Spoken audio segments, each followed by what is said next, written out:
So I'm back.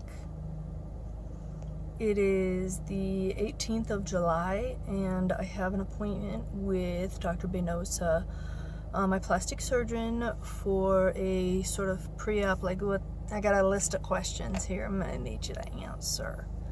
I assume he's still gonna make me take my shirt off, and he's gonna look and see how we're doing, etc., etc. But really, what today is about is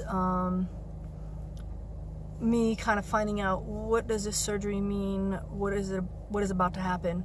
So the list of questions includes things like, will I need a compression garment? How bad will the bruising be? How long will I be out of work? Hey, just so you know, if you take a little bit of extra fat, I'm okay with that too. So yeah, the surgery that's coming up is August 11th, and it is a Lipo Fat-Transfer, so liposuction down in the thigh, hip, belly, love handle area, and putting it up to sort of fill in these ripples that are at the top and sides of my implants. I am also supposed to go on a trip out of town, taking flights, the week. So if I have surgery on Friday the 11th, I'm supposed to leave Monday, a week and 2 days later. Sunday, actually, I think. Can I fly? Will there be increased chance of blood clots? If there is blood clots, is flying not safe? Will I still be in pain, and will going on a plane change how that feels? So I'm going to ask him all those kind of questions. Okay, I better get inside. Picture me being the elevator music for you. Why does it always take so long for the doctor to see you? You'll see the room they got me in. I'm unhappy about that. I told the nurse, like, there is no reason for you to have me in this room. Heart palpitations. He basically said, they're looking good. Took a picture because when they're happy with their work, they take lots of pictures all the way through. And then he said I'll be out for a week or two. The actual liposuction part is what's going to be harder to recuperate from than the breast part. I'll give you more when I get home. Okay, I'm back, and I'm at home. And I want to give you kind of the lowdown on what the doctor said, and then I'll show you what's going on here. Alright, so I asked the doctor a list of questions.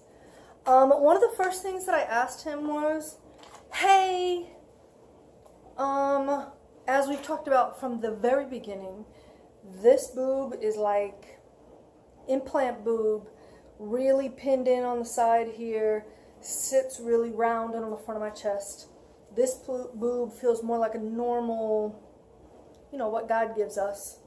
But they look different than each other. And so I wanted to ask him, hey, do you want to pin this side? Because one thing that's the benefit of this side being pinned in is that the ripples are less obvious on this side when I bend over, as opposed to this side where it's more obvious because there's more room for this implant to move around. He actually was like, no, because, and he's right, my nipple on this side, because it hangs more like a breast, the fact that my nipple is a little bit off-centered is not as obvious as it is on this side where the breast is perfectly rounded here and the nipple is here. So it makes it a little bit more obvious that my nipple is not perfectly placed, not placed in the natural way that how bodies come. So he said, no, we're going to loosen this up some. And then also the place where you can see this is pinched in, there's a little bit of a dimple here. That will be, you know, when he releases some of this side, that'll make that a little bit better. I asked him about the procedure itself. Where are you going to take the fat from? What are you going to do? Going to make new holes up here? So he's going to take the fat from my belly and also from my back fat. And I was like, two very different kinds of fat. I don't know about you guys' bodies, but down here, I got jiggly, had a baby fat, which feels looser, you know, to touch. probably more like how a boob feels. This fat right here is some tougher fat. It's almost, gristle's probably the wrong word, but definitely not jiggly. I don't have jiggly fat here. This is definitely, dink, she has a shelf there. That's her love handles. And he said, doesn't matter, because once we get it outside your body, we're going to do something, we're going to process it and put it back in. I don't know what that means. Like, we're going to melt it down. That's weird.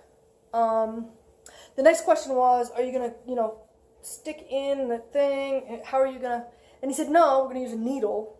So there'll be needle holes at the top. So it won't be like, I guess down here I'm going to have like actual, like a,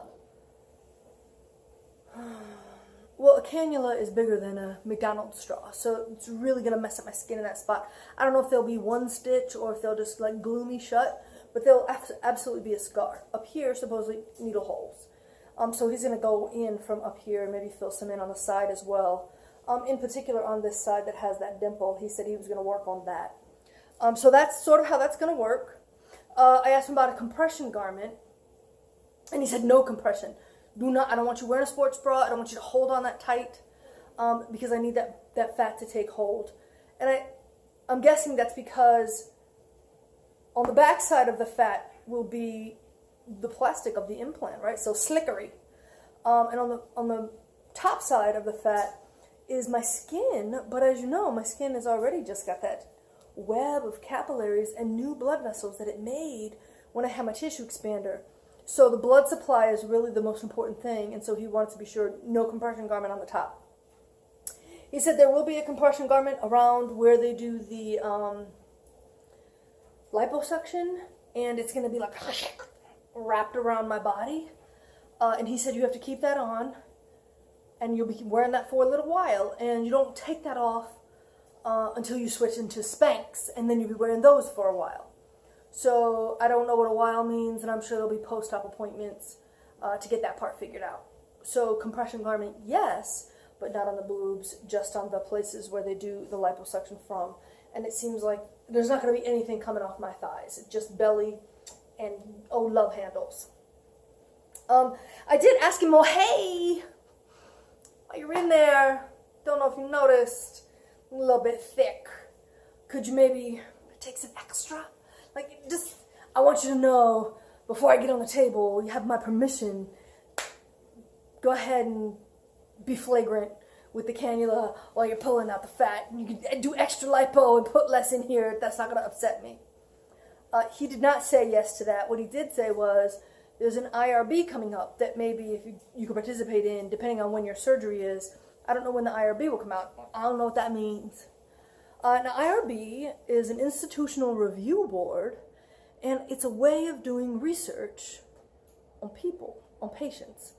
So the IRB that's coming out is to research how much fat actually stays.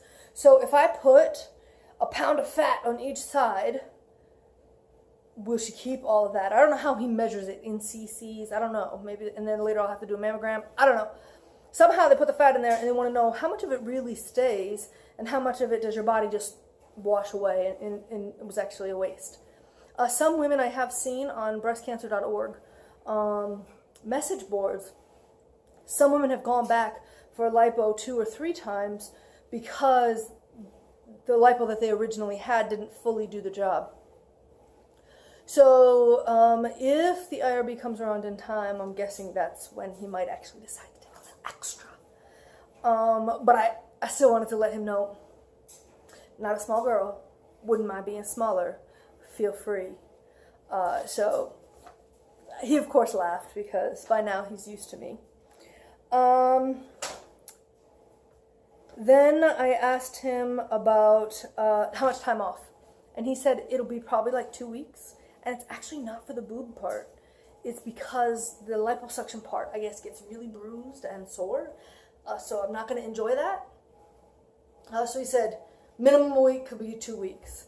And I asked him, well, what about flying? Because I'm supposed to fly about 9 or 10 days after surgery. And he was like, well, I mean, if you can tolerate it, you can go. But I need you to get up in the flight. You have to walk around. You have an increased risk of blood clots. if you actually fly. So that's going to be up to you. We'll work through it together, but you'll take on the additional risk of getting blood clots, and I'm going to need you to do extra leg exercises and keep your blood moving even during the flight. Anything sedentary is not good for you, particularly in the flight. So you're going to increase your risks if you choose to go on that trip. So I may not do the business trip that's planned for me.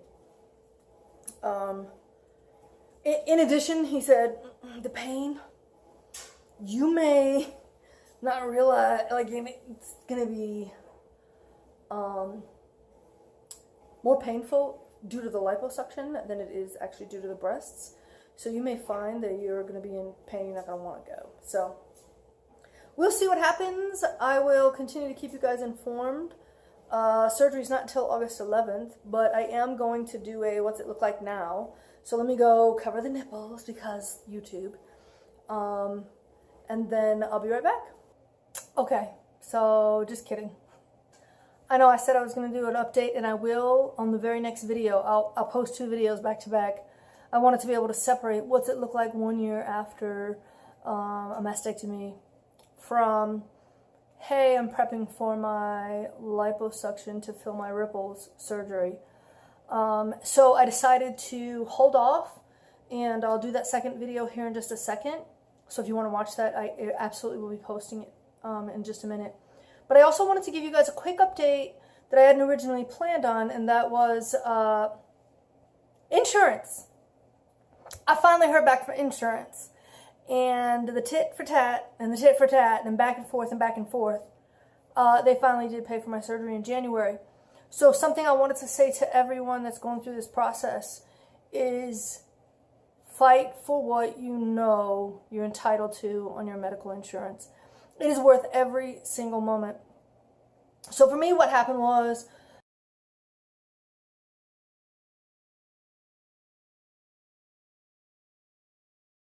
I sent through a rebuttal package, if you will, and asked them to reconsider. And they came back and said, we don't have a referral from your doctor that says he wanted you to have that surgery.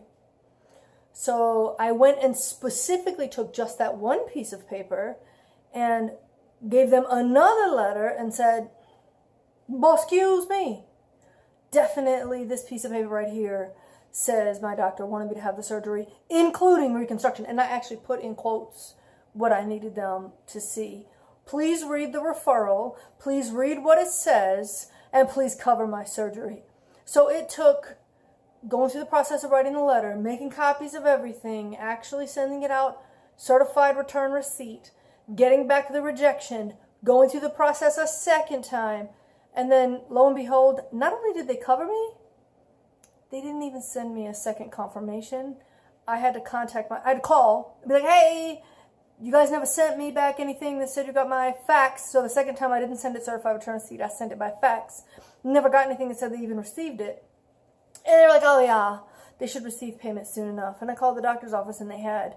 So it sucked and it was really frustrating. And they wouldn't talk to me on the phone about it. And I was beside myself and I could have cried, honestly. You shouldn't have to put in that type of work to get what you're entitled to and what you're paying for.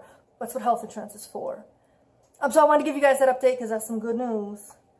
And then otherwise, I wanted to say subscribe. And thank you so, so much for watching.